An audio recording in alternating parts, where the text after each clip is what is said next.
আশার পক্ষে সঙ্গিনীর বড় দরকার হয়েছিল। ভালোবাসার উৎসবও কেবলমাত্র দুটি লোকের দ্বারা সম্পন্ন হয় না।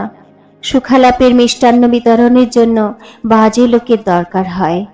ক্ষুধিত হৃদয়া বিনোদিনীও নববধূর নবপ্রেমের ইতিহাস মাতালে জ্বালাময় মদের মতো কান পেতে পান করতে লাগল। তার মস্তক মেতে শরীরের রক্ত জ্বলে উঠল। নিস্তব্ধ মধ্যাহ্নে মা যখন ঘুমোচ্ছেন, দাস দাসীরা একতলার বিশ্রামশালায় অদৃশ্য। মহেন্দ্র বিহারীর তাড়নায় ক্ষণকালের জন্য কলেজে গেছে এবং রৌদ্রতপ্ত নীলিমার শেষ প্রান্ত থেকে চিলের তীব্র কণ্ঠ অতি ক্ষীণ স্বরে কদাচিৎ শোনা যাচ্ছে। তখন নির্জন শয়ন গৃহে নিচের বিছানায় বালিশের উপর আশা তার খোলা চুল ছড়িয়ে শুত এবং বিনোদিনী বুকের নিচে বালিশ টেনে উপুড় হয়ে শুয়ে গুনগুন গুঞ্জরিত কাহিনীর মধ্যে আবিষ্ট হয়ে রইত। তার কর্ণমূল আরক্ত হয়ে উঠত, নিঃশ্বাস বেগে প্রবাহিত হতে থাকত। বিনোদিনী প্রশ্ন করে করে তুচ্ছতম কথাটি পর্যন্ত বের করত, এক কথা বারবার করে শুনত, ঘটনা নিঃশেষ হয়ে গেলে কল্পনার অবতারণা করত। বলতো, আচ্ছা ভাই, যদি এমন হতো তো কি হতো, যদি অমন হতো তো কি করতে? সেই সকল অসম্ভাবিত কল্পনার পথে সুখালোচনাকে সুদীর্ঘ করে টেনে নিয়ে চলতে আশারও ভালো লাগত। বিনোদিনী বলতো, আচ্ছা ভাই চোখের বালি, তোর সঙ্গে যদি বিহারী বাবুর বিয়ে হতো? আশা, না ভাই, ও কথা তুমি বলো না, ছি ছি, আমার বড় লজ্জা করে। কিন্তু তোমার সঙ্গে হলে বেশ হতো, তোমার সঙ্গেও তো কথা হয়েছিল। বিনোদিনী, আমার সঙ্গে তো ঢের লোকের ঢের কথা হয়েছিল, না হয়েছে বেশ হয়েছে, আমি যা আছি বেশ আছি। আশা তার প্রতিবাদ করে। বিনোদিনীর অবস্থা যে তার অবস্থার চেয়ে ভালো এ কথা সে কেমন করে স্বীকার করবে? একবার মনে করে দেখো ভাই বালি, যদি আমার স্বামীর সঙ্গে তোমার বিবাহ হয়ে যেত, আর একটু হলে তো হতোই। তা তো হতোই, না হলো কেন? আশার এই বিছানা, এই খাট তো একদিন তারই জন্য অপেক্ষা করেছিল। বিনোদিনী এই সুসজ্জিত শয়ন ঘরের দিকে চায়, আর সে কথা কিছুতেই ভুলতে পারে না। এ ঘরে আজ সে অতিথি মাত্র, আজ স্থান পেয়েছে, কাল আবার উঠে যেতে হবে। অপরাহ্নে বিনোদিনী নিজে উদ্যোগী হয়ে অপরূপ নৈপুণ্যের সঙ্গে আশার চুল বেঁধে সাজিয়ে তাকে স্বামী সম্মেলনে পাঠিয়ে দিত। তার কল্পনা যেন অবগুণ্ঠিতা হয়ে এই সজ্জিতা বধূর পশ্চাৎ পশ্চাৎ মুগ্ধ যুবকের অভিসারে জনহীন কক্ষে গমন করত। আবার এক একদিন কিছুতেই আশাকে ছেড়ে দিত না, বলতো, আহ, আর একটু বসোই না, তোমার স্বামী তো পালাচ্ছেন না, তিনি তো বনের মায়া মৃগ নন, তিনি অঞ্চলের পোষা হরিণ। এই বলে নানা ছলে ধরে রেখে দেরি করাবার চেষ্টা করত। মহেন্দ্র অত্যন্ত রাগ করে বলতো, তোমার সখী যে নড়বার নাম করেন না, তিনি বাড়ি ফিরবেন কবে? আশা ব্যগ্র হয়ে বলতো, না, তুমি আমার চোখের বালির উপর রাগ করো না, তুমি জানো না সে তোমার কথা শুনতে কত ভালোবাসে, কত যত্ন করে সাজিয়ে আমাকে তোমার কাছে পাঠিয়ে দেয়। রাজলক্ষ্মী আশাকে কাজ করতে দিতেন না। বিনোদিনী বধূর পক্ষ নিয়ে তাকে কাজে প্রবৃত্ত করালো। প্রায় সমস্ত দিনই বিনোদিনীর কাজে আলস্য নেই, সেই সঙ্গে আশাকেও সে আর ছুটি দিতে চায় না। বিনোদিনী পরে পরে এমনি কাজে শৃঙ্খল বানাচ্ছিল যে তার মধ্যে ফাঁক পাওয়া আশার পক্ষে ভারী কঠিন হয়ে উঠল। আশার স্বামী ছাদের উপরকার শূন্য ঘরের কোণে বসে আক্রোশে ছটফট করছে। এটা কল্পনা করে বিনোদিনী মনে মনে তীব্র কঠিন হাসি হাসত। আশা উদ্বিগ্ন হয়ে বলতো, এবার যাই ভাই চোখের বালি, তিনি আবার রাগ করবেন। বিনোদিনী তাড়াতাড়ি বলতো, রোশো, এইটুকু শেষ করে যাও, আর বেশি দেরি হবে না, খানিক বাদে আশা আবার ছটফট করে বলে উঠত, না ভাই, এবার তিনি সত্যি সত্যি রাগ করবেন, আমাকে ছাড়ো, আমি যাই। বিনোদিনী বলতো, আহা, একটু রাগ করলেই বা, সোহাগের সঙ্গে রাগ না মিশলে ভালোবাসার স্বাদ থাকে না, তরকারিতে লঙ্কা মরিচের মতো। কিন্তু লঙ্কা মরিচের স্বাদটা যে কি তা বিনোদিনী বুঝেছিল। কেবল সঙ্গে তার তরকারি ছিল না, তার শিরায় শিরায় যেন আগুন ধরে গেল। সে যেদিকে চায় তার চোখে যেন স্ফুলিঙ্গ বর্ষণ হতে থাকে। এমন সুখের ঘরকন্যা, এমন সোহাগের স্বামী, এ ঘরকে যে আমি রাজার রাজত্ব, এ স্বামীকে যে আমি পায়ের দাস করে রাখতে পারতাম, তখন কি এ ঘরের এই দশা, এ মানুষের এই ছিঁড়ি থাকতো? আমার জায়গায় কিনা এই কচি খুকি, এই খেলার পুতুল। আশার গলা জড়িয়ে, ভাই চোখের বালি, বলো না ভাই, কাল তোমাদের কি কথা হলো ভাই? আমি তোমাকে যা শিখিয়ে দিয়েছিলাম তা বলেছিলে? তোমাদের ভালোবাসার কথা শুনলে আমার খিদে তেষ্টা থাকে না ভাই। মহেন্দ্র একদিন বিরক্ত হয়ে তার মাকে ডেকে বলল, এ কি ভালো হচ্ছে? পরের ঘরের যুবতী বিধবাকে এনে একটা দায় ঘাড়ে করবার দরকার কি? আমার তো এতে মত নেই, কি জানি কখন কি সংকট ঘটতে পারে। রাজলক্ষ্মী বললেন, ও যে আমাদের বিপিনের বউ, ওকে আমি তো পর মনে করি না। মহেন্দ্র বলল, না মা, ভালো হচ্ছে না, আমার মতে ওকে রাখা উচিত হয় না। রাজলক্ষ্মী বেশ জানতেন মহেন্দ্র মত অগ্রাহ্য করা সহজ নয়। তিনি বিহারীকে ডেকে বললেন, ও বিহারী, তুই একবার মহিনকে বুঝিয়ে বল, বিপিনের বউ আছে বলে এই বৃদ্ধ বয়সে আমি একটু বিশ্রাম করতে পারি। পর হোক যা হোক, আপন লোকের কাছ থেকে এমন সেবা তো কখনো পাইনি। বিহারী রাজলক্ষ্মীকে কোনো উত্তর না করে মহেন্দ্রর কাছে গেল। বলল, মহিন্দা, বিনোদিনীর কথা কিছু ভেবেছ? মহেন্দ্র হেসে বলল, ভেবে রাত্রে ঘুম হয় না। তোমার বোঠানকে জিজ্ঞাসা করো না, আজকাল বিনোদিনীর ধ্যানে আমার আর সকল ধ্যানই ভঙ্গ হয়েছে। আশা ঘুমটার ভিতর থেকে মহেন্দ্রকে নীরবে তর্জন করল। বিহারী বলল, বলো কি, দ্বিতীয় বিষবৃক্ষ? মহেন্দ্র, ঠিক তাই। এখন ওকে বিদায় করবার জন্য চুনি ছটফট করছে। ঘোমটার ভিতর থেকে আশার দুই চোখ আবার ভৎসনা বর্ষণ করল। বিহারী বলল, বিদায় করলেও ফিরতে কতক্ষণ? বিধবার বিবাহ দাও, বিষ দাঁত একেবারে ভাঙবে। মহেন্দ্র, কুন্দরও তো বিবাহ দেওয়া হয়েছিল। বিহারী বলল, থাক, ও উপমাটা এখন রাখো। বিনোদিনীর কথা আমি মাঝে মাঝে ভাবি। তোমার এখানে উনি তো চিরদিন থাকতে পারবে না। তারপরে যে বন দেখে এসেছি, সেখানে ওকে যাবজ্জীবন বনবাসে পাঠানো সেও বড় কঠিন দণ্ড। মহেন্দ্রের সামনে এ পর্যন্ত বিনোদিনী বার হয়নি, কিন্তু বিহারী তাকে দেখেছে। বিহারী এটুকু বুঝেছে এ নারী জঙ্গলে ফেলে রাখবার নয়। কিন্তু শিখা যে একভাবে ঘরের প্রদীপ রূপে জ্বলে, আর একভাবে ঘরে আগুন ধরিয়ে দেয়, সে আশঙ্কাও বিহারীর মনে ছিল। মহেন্দ্র বিহারীকে এই কথা নিয়ে অনেক পরিহাস করল। বিহারীও তার জবাব দিল, কিন্তু তার মন বুঝেছিল এ নারী খেলা করবার নয়, একে উপেক্ষা করাও যায় না। রাজলক্ষ্মী বিনোদিনীকে সাবধান করে দিলেন। বললেন, দেখো বাছা, বউকে নিয়ে তুমি অত টানাটানি করো না। তুমি পাড়া গাঁয়ের গৃহস্থ ঘরে ছিলে, আজকালকার চালচলন জানো না।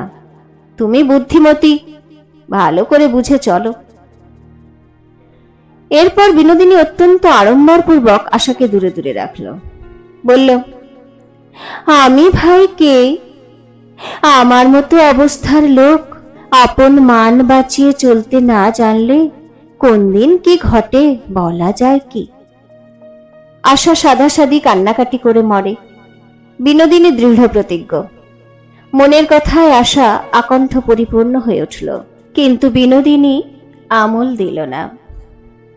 এদিকে মহেন্দ্রের বাহুপা শিথিল এবং তার মুগ্ধ দৃষ্টি যেন ক্লান্তিতে আবৃত হয়ে এসেছে। পূর্বে যে সকল নিয়ম উশৃঙ্খলা তার কাছে কৌতুকজনক বোধ হতো, এখন তা অল্পে অল্পে তাকে পীড়ন করতে আরম্ভ করেছে। আশার সাংসারিক অপটুতায় সে ক্ষণে ক্ষণে বিরক্ত হয়, কিন্তু প্রকাশ করে বলে না। প্রকাশ না করলেও আশা অন্তরে অন্তরে অনুভব করেছে নিরবচ্ছিন্ন মিলনে প্রেমের মর্যাদা ম্লান হয়ে যাচ্ছে। মহেন্দ্রের সোহাগের মধ্যে বেসুর লাগছিল, কতকটা মিথ্যা বাড়াবাড়ি, কতকটা আত্মপ্রতারণা। এ সময় পলায়ন ছাড়া পরিত্রাণ নেই, বিচ্ছেদ ছাড়া ওষুধ নেই। স্ত্রীলোকের স্বভাবসিদ্ধ সংস্কার বশে আশা আজকাল মহেন্দ্রকে ফেলে যাবার চেষ্টা করত, কিন্তু বিনোদিনী ছাড়া তার যাবার জায়গা নেই। মহেন্দ্র প্রণয়ের উত্তপ্ত বাসর সজ্জার মধ্যে চক্ষু উন্মিলন করে ধীরে ধীরে সংসারের কাজকর্ম, পড়াশুনোর প্রতি একটু সজাগ হয়ে পাশ ফিরল।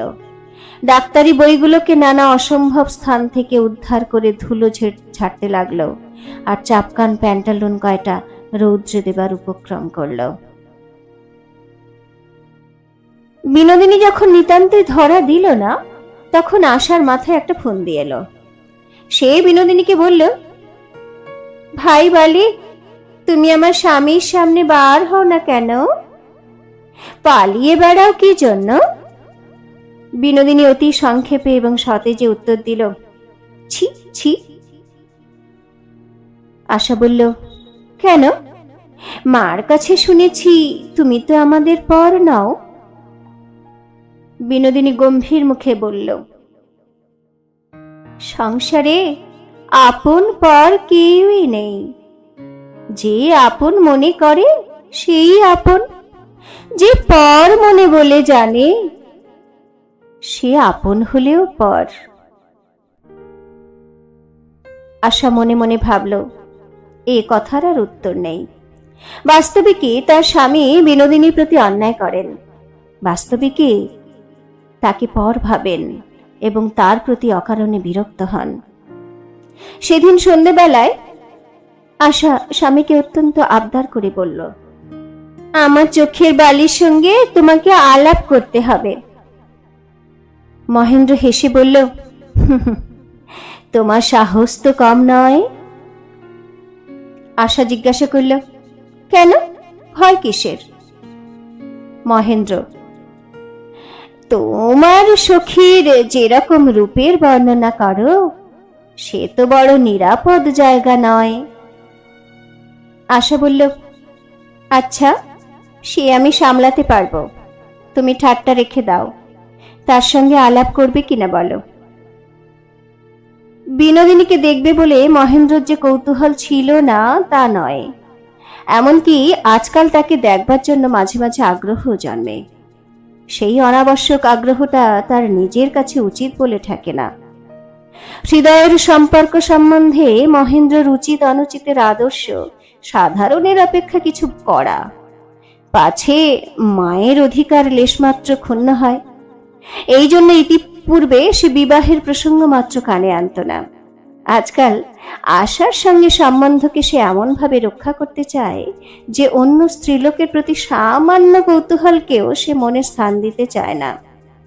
প্রেমের বিষয়ে সে যে বড় খুঁতখুঁতে এবং অত্যন্ত খাঁটি, এই নিয়ে তার মনে একটা গর্ব ছিল।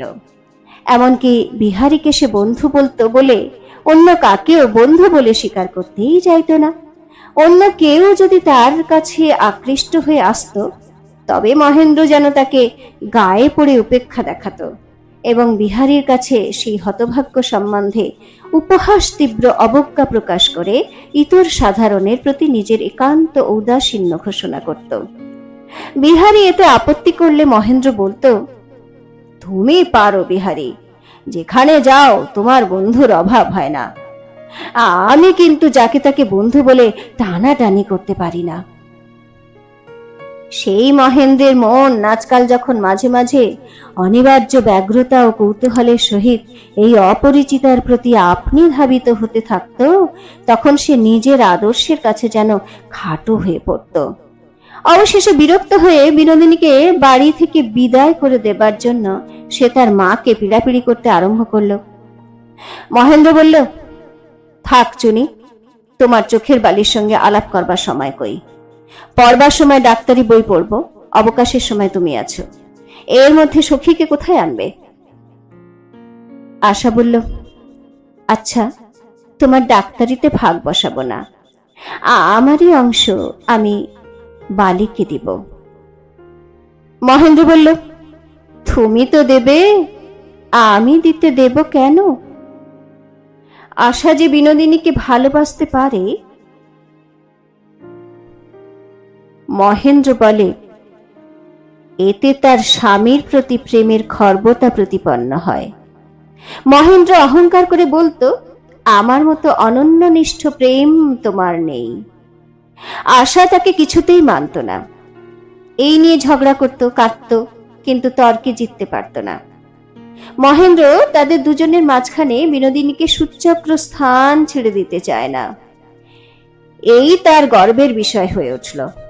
মহেন্দ্রের এই গর্ব আশা সহ্য হতো না, কিন্তু আজ সে পরাভব স্বীকার করে বলল, আচ্ছা বেশ, আমার খাতিরেই তুমি আমার বালির সঙ্গে আলাপ করো।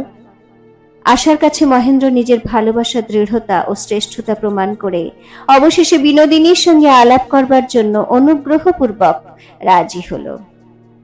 বলে রাখলো, কিন্তু তাই বলে যখন তখন উৎপাত করলে বাঁচব না।